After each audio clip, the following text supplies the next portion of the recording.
Friends, నేనైతే మా గుళ్ళోకి అయితే వచ్చేసాను. చూసారు కదా మా గుడి మొత్తం కూడా.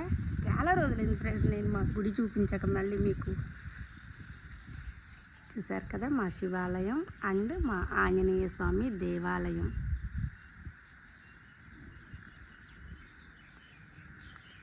నేను ఇప్పుడు 7 కల్లా ఇక్కడికి వచ్చాను. అసలు మార్నింగ్ ఎంత ప్లెజెంట్గా ఉందో చూడండి, వాతావరణం అంతా కూడా. ఇంకా సూర్య భగవానుడు అయితే రాలేదు. అసలు ఎంత చల్లగా ఉందో ఇక్కడైతే.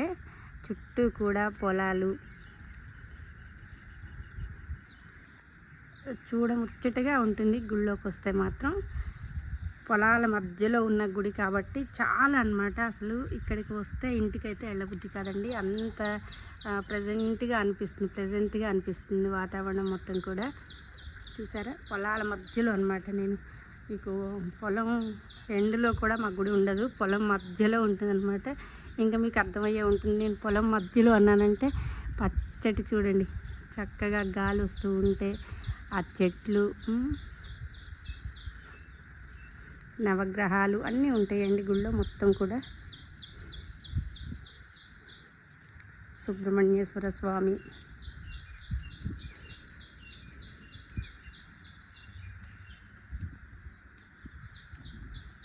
గుడి బ్యాక్ సైడ్ అన్నమాట. చూడండి కనుమేర మనం కనిపించినంత వరకు కూడా ఇలా పొలాలు అయితే ఉంటాయి. ఇంకా వరి అవి ఉన్నప్పుడు ఇంకా కూల్గా ఉంటుంది ఈ ప్రాంతం మొత్తం కూడా.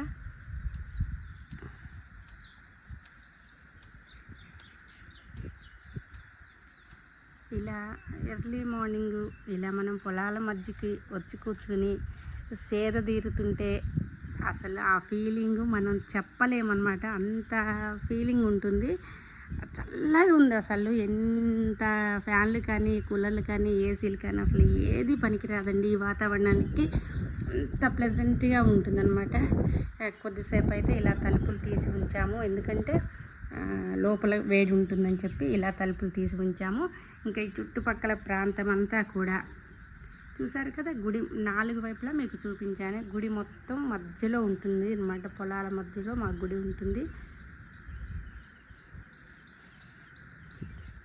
ఇక్కడికి రాగానే వీడియో తీయాలి అనిపిస్తుంది ఫ్రెండ్స్, ఎందుకంటే ఇలాంటి వాతావరణంలో మేము ఉన్నందుకు, మా గుడి కట్టుకున్నందుకు చాలా సంతోషంగా ఉంటుందన్నమాట. ఆ సంతోషాన్ని, ఈ చిన్ని ఆనందాలన్నీ మీతో పంచుకోవాలని ఉంటుంది నాకు.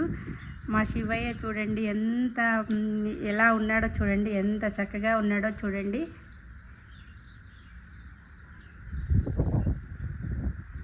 అభయం ఇచ్చే ఆంజనేయ స్వామి అన్నమాట. ఏ కష్టం వచ్చినా కానీ ఇక్కడ మన ఆంజనేయ స్వామికి చెప్పుకుంటే తప్పక అవన్నీ కూడా తీరుతాయి. అలాగనే మనము ఏదైనా కోరుకుంటే మాత్రం తప్పక నెరవేరుతుందన్నమాట.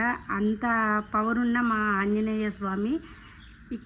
ఇక్కడ మా ఆంజనేయ స్వామి వీరాంజనేయ స్వామి అన్నమాట.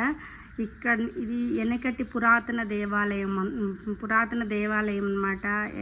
50-60 ఏళ్ళ క్రితం ఉన్న దేవుణ్ణి మళ్ళీ మేము పునఃప్రతిష్ఠ చేసుకున్నాము ఈ ప్లేస్లో. ఇప్పుడు ఇది కాదనమాట ఈ గుడి. ఈ వాతావరణం మొత్తం కూడా వెనకటి, ఇది 3 తరాల బ్యాక్నున్న వాతావరణం మొత్తం.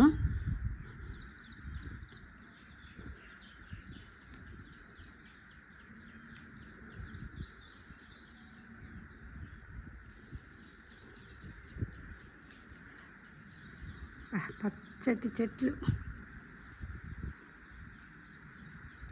వస్తే నిజంగా అండి ఇక్కడి నుంచి అయితే వెళ్ళబుద్ధి కాదు.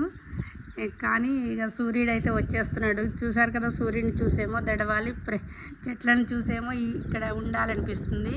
ఇక సూర్యుడు వస్తుంటే మాత్రం కొంచెం భయం అయితే వేస్తుంది అనమాట, ఎందుకంటే ఎండలు కదండి. ఎండలకి ఎక్కడికి వెళ్ళొద్దు, సేఫ్గా ఉండండి అని చెప్తూ ఉంటాం కదా. ఈ ఎండలకి అయితే నిజంగా బయటికి వెళ్ళొద్దండి, చక్కగా ఇంట్లోనే రెస్ట్ తీసుకోండి. Thank you.